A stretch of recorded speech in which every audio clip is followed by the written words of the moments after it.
Salutations et bénédictions surabondantes au nom qui est au-dessus de tout nom, Jésus-Christ. Bienvenue à cette émission. Que dit la parole de Dieu? C'est moi, votre serviteur, le révérend Bem Titombanda.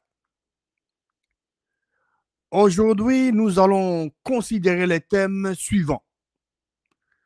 Mobilisons-nous comme un seul homme pour libérer notre terre. Mobilisons-nous comme un seul homme pour libérer notre terre. Chers bien-aimés frères et sœurs en Christ, le récit de Nombre 32 nous offre une puissante leçon sur l'unité, la responsabilité collective et la détermination à combattre pour ce qui nous appartient. Aujourd'hui, je vous exhorte à imiter les enfants d'Israël en vous mobilisant comme un seul homme pour bouter dehors les ennemis qui occupent notre chère nation, la RD Congo. La première chose que nous devons considérer est la reconnaissance de la valeur de notre terre. Reconnaissons la valeur de notre terre. S'il vous plaît, prenez vos Bibles et allez avec moi dans le livre de Nombre, chapitre 32. Nombre, chapitre 32, et nous allons lire le verset 1 à 4. Verset 1. Les fils de Rouben et les fils de Gad avaient une quantité considérable de troupeaux. Et ils virent que le pays de Zaïzer et le pays du Galad étaient un lieu propre pour des troupeaux. Verset 2 de Nombre 32. Alors les fils de Gad et les fils de Rouben vinrent auprès de Moïse, du sacrificateur Éléazar et des princes de l'assemblée, et ils leur dirent, verset 3, Ataroth, Dibon, Zaézer, Nimra, Hezbon, Eliale, Sibam, Nebo et Béon, verset 4.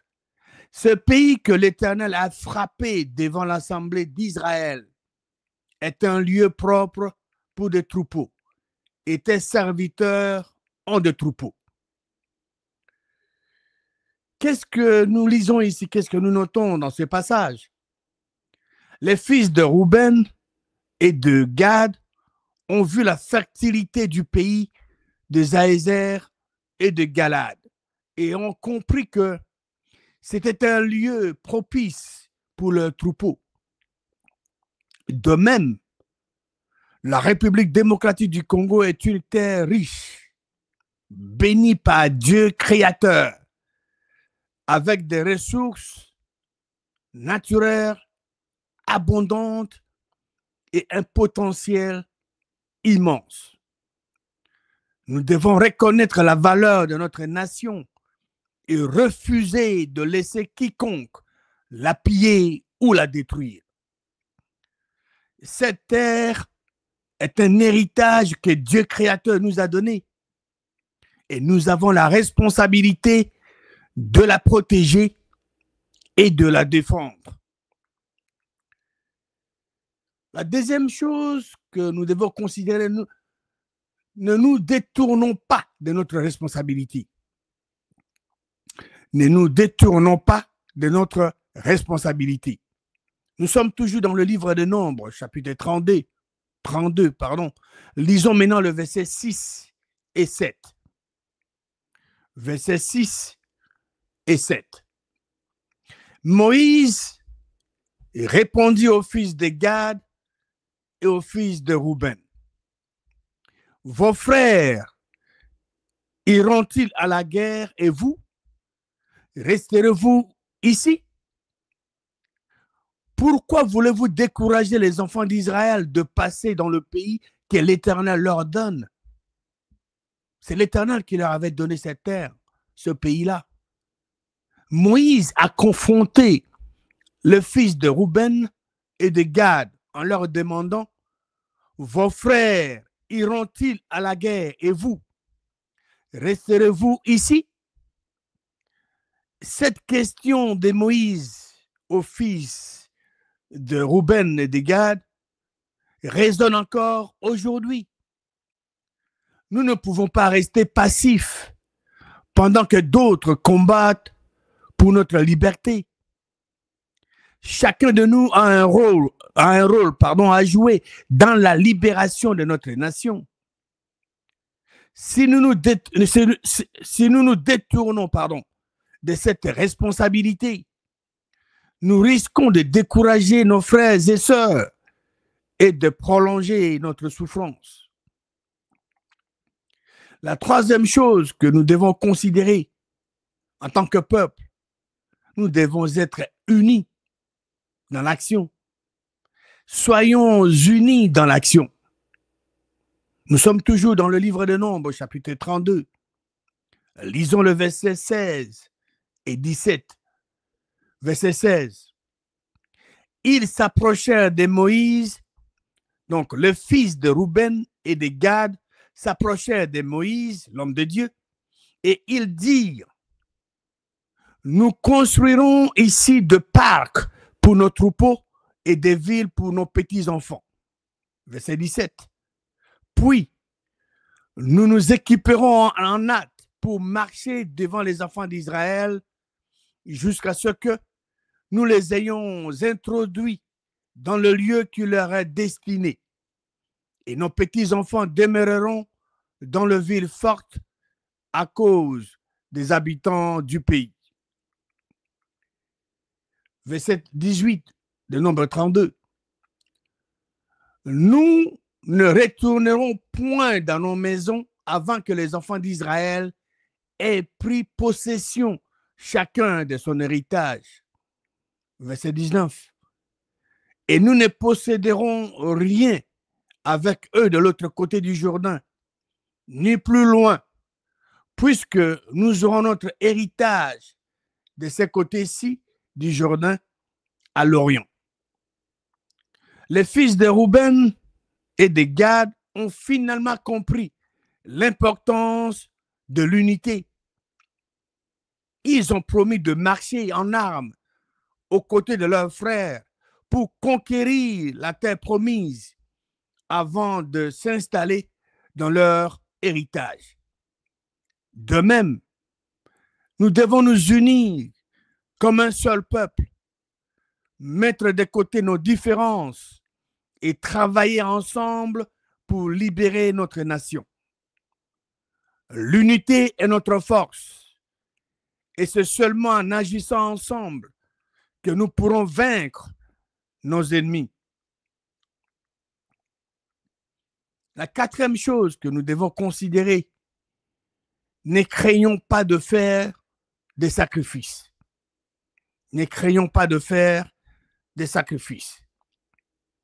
Nous pouvons maintenant lire le verset 20 à 22 de Nombre 32. Nombre 32, verset 20 à 22. Verset 20. Moïse leur dit, Moïse répond maintenant, reprend la parole pour s'adresser aux enfants de Rouben et de Gad. Moïse leur dit, si vous faites cela, si vous vous armez pour combattre devant l'Éternel, si tous ceux de vous qui s'armeront passent le Jourdain devant l'Éternel jusqu'à ce qu'il ait chassé ses ennemis loin de sa face, et si vous revenez seulement après que le pays aura été soumis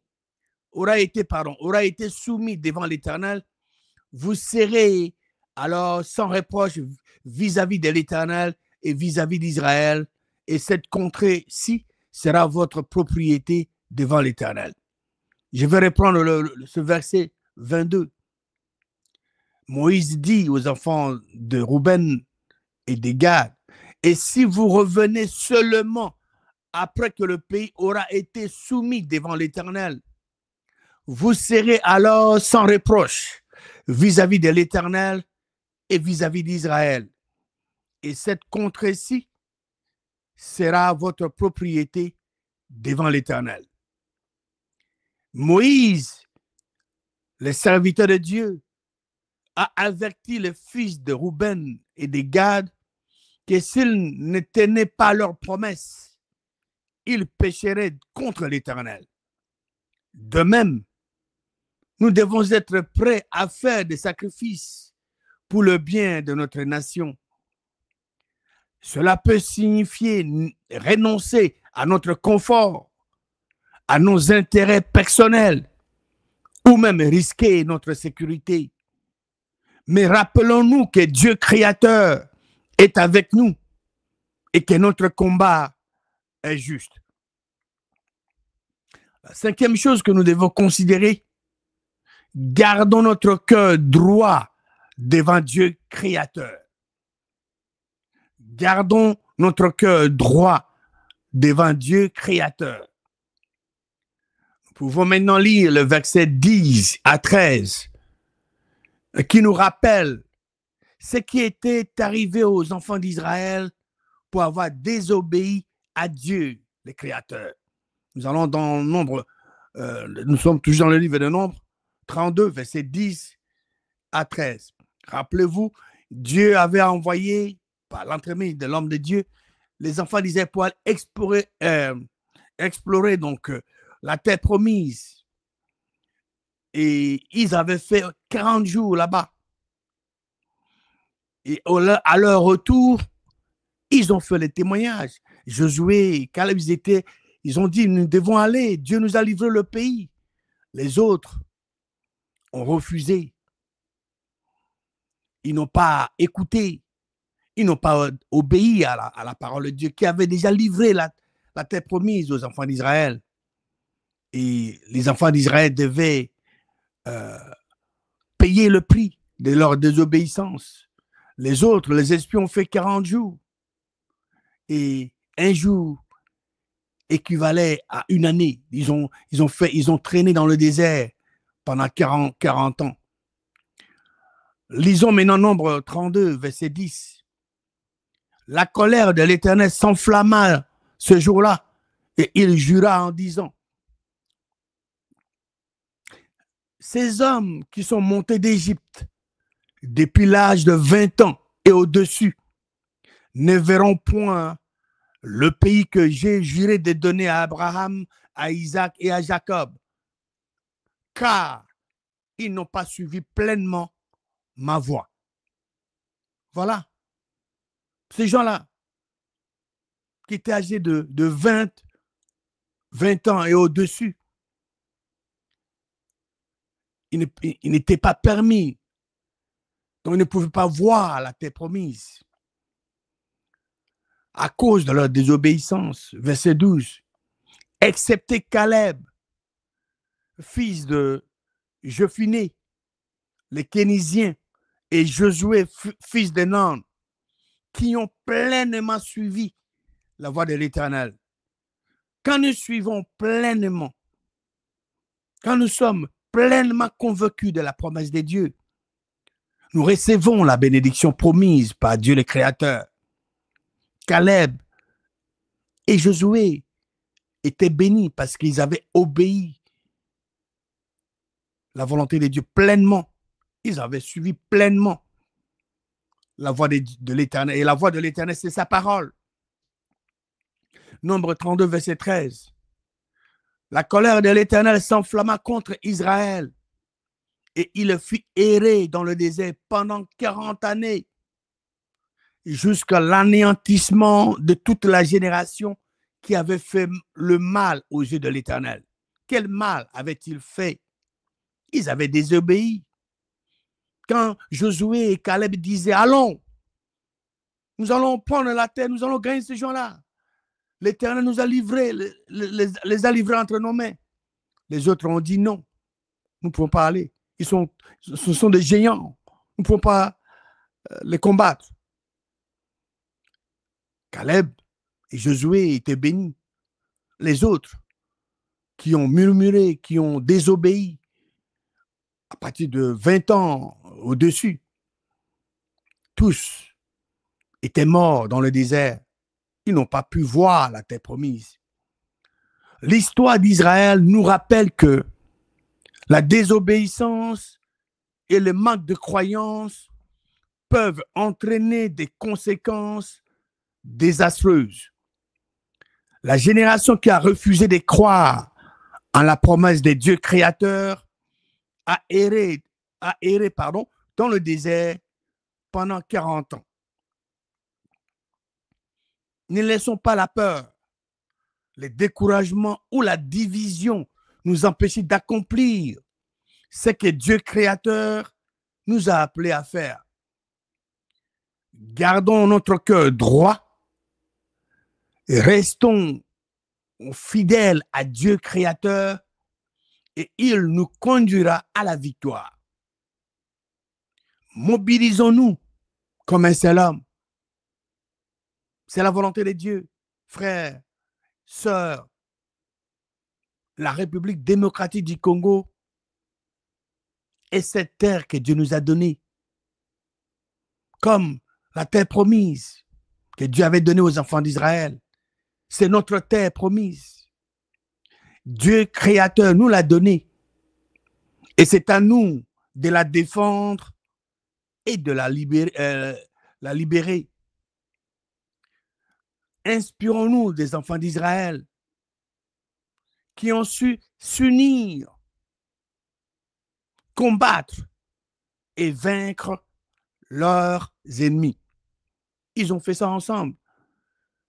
Les fils de Ruben et de Gad, ils ont posé la question, c'était dans leur cœur, d'utiliser la terre conquise pour leurs troupeaux. Mais l'homme de Dieu, Moïse, les avait confrontés. Ils ne pouvaient pas rester de l'autre côté. Ils devaient aller avec les autres, ensemble combattre pour permettre aux autres d'occuper leur héritage. Et ce n'est qu'après avoir fait cela qu'ils pouvaient retourner pour jouir de leur héritage.